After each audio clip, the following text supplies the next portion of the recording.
Bueno, mi nombre es Camilo Llanos y esta vez estaré presentando la estructura psicoarquitectónica de la memoria del aprendizaje. La pregunta es, ¿y dónde la buscamos? Pues en el encéfalo. El cerebro es el órgano central del aprendizaje y la memoria. Gracias a él podemos adquirir información, almacenarla y utilizarla después para adaptarnos a nuestro entorno. Pero estas funciones no ocurren en una zona del cerebro, ¿saben? Sino que es un trabajo que involucra muchas estructuras trabajando en conjunto para que así podamos recordar. Ahora hablaremos de las estructuras cerebrales claves que hacen parte del proceso de memoria y aprendizaje. Teniendo en cuenta que, aunque todas hagan parte de este proceso, algunas cumplen algunas funciones en específico. Empezaremos por el hipocampo, que el hipocampo se encuentra en el lóbulo temporal y es esencial para consolidar recuerdos nuevos y para orientarnos en el espacio. Seguiremos con la amígdala ahora, que da un componente emocional a los recuerdos, reforzando aquellos que tienen un valor afectivo, sea miedo o placer. También hablaremos del tálamo y los cuerpos mamilares, que funcionan como estaciones de relevo. Se encargan de transmitir la información a otras partes del cerebro y áreas encargadas de la memoria. También hablaremos del cerebelo, que además de que es el que nos ayuda a controlar los movimientos, también nos permite automatizar habilidades motoras como tocar instrumentos, manejar bicicleta o simplemente manejar un carro. También hablaremos de la corteza prefrontal, que se encarga de regular la memoria de trabajo y la planificación y también se encarga de regular la atención. Y por último, las áreas de asociación multimodales, que integran todo lo que vemos, oímos, sentimos para formar una experiencia completa. Bueno, a continuación hablaremos de la memoria de trabajo, que es esa memoria activa que usamos para retener información mientras estamos realizando una tarea o trabajo. Y funciona como un tablero mental. Bueno, la corteza prefrontal se encarga de controlar la atención y decide qué información va a mantener. Después tenemos un apoyo por las áreas del lóbulo temporal y el prefrontal, que manipulan los datos verbales. Y también tenemos la agenda visoespacial, que involucra regiones parietales y occipitales, que nos permite imaginar rutas o recordar dónde dejamos objetos. Por último tenemos el tálamo, que es el que se encarga de conectar todas estas comunicaciones de estas áreas para así poder razonar, resolver los problemas y tomar decisiones en tiempo real. Bueno, ahora hablaremos de la memoria de largo plazo, o también declarativa o explicativa o explícita. La memoria de largo plazo la podemos dividir en la memoria semántica, que es la que guarda los conocimientos generales, como por ejemplo saber que la capital de Colombia es Bogotá, o que la capital del Atlántico es Barranquilla.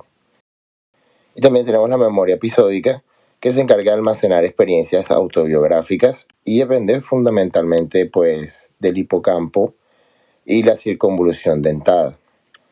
También tenemos que estas memorias se consolidan cuando la información viaja de la corteza sensorial al hipocampo y de ahí de regreso a la neocorteza para quedar grabada. Bueno, ahora nos toca hablar de la memoria procedimental o implícita, que es esa memoria de las habilidades y hábitos como montar bicicleta, escribir en un teclado, manejar un carro.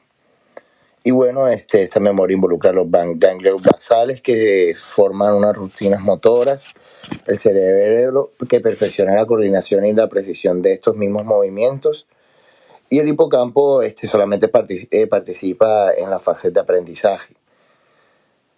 Pero bueno, una vez que las habilidades son automatizadas, queda principalmente el circuitos subcorticales. Es inconsciente también, eso es muy importante. No pensamos en cómo vamos a manejar el carro, a manejar la bicicleta, sino que simplemente lo hacemos como si tuviéramos un tipo de memoria muscular. Bueno, ahora hablaremos de la memoria emocional. Y aquí la clave es la amígdala. La amígdala, que está ubicada en el lóbulo temporal medial, es la estructura esencial para la memoria emocional y se encarga de darle la carga emocional a los recuerdos, y dependiendo de la intensidad de esta carga justamente es que van a quedar instaurados o más reforzados los recuerdos.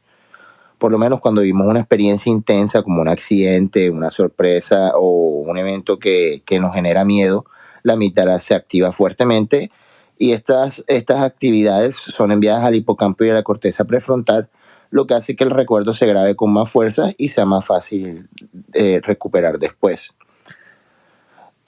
Bueno, no recordamos todos los días de nuestra vida con el mismo nivel de detalle ni con la misma intensidad por eso mismo, porque si lo recordáramos todo con precisión, nos cargaríamos con muchas emociones y con mucha información.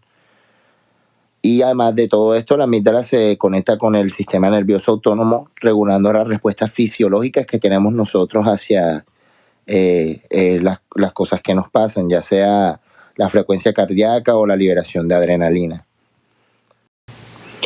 Bueno, como parte de la conclusión, quiero hablar que la memoria, como podemos ver, es un proceso que se forma en circuitos, que no es solamente una estructura, sino que la información sensorial entra primero a la corteza primaria, sea visual, auditiva, somatosensorial, y luego pasa a las áreas de asociación multimodales, donde se integran, y de ahí el hipocampo y la corteza entorrinal, perdón.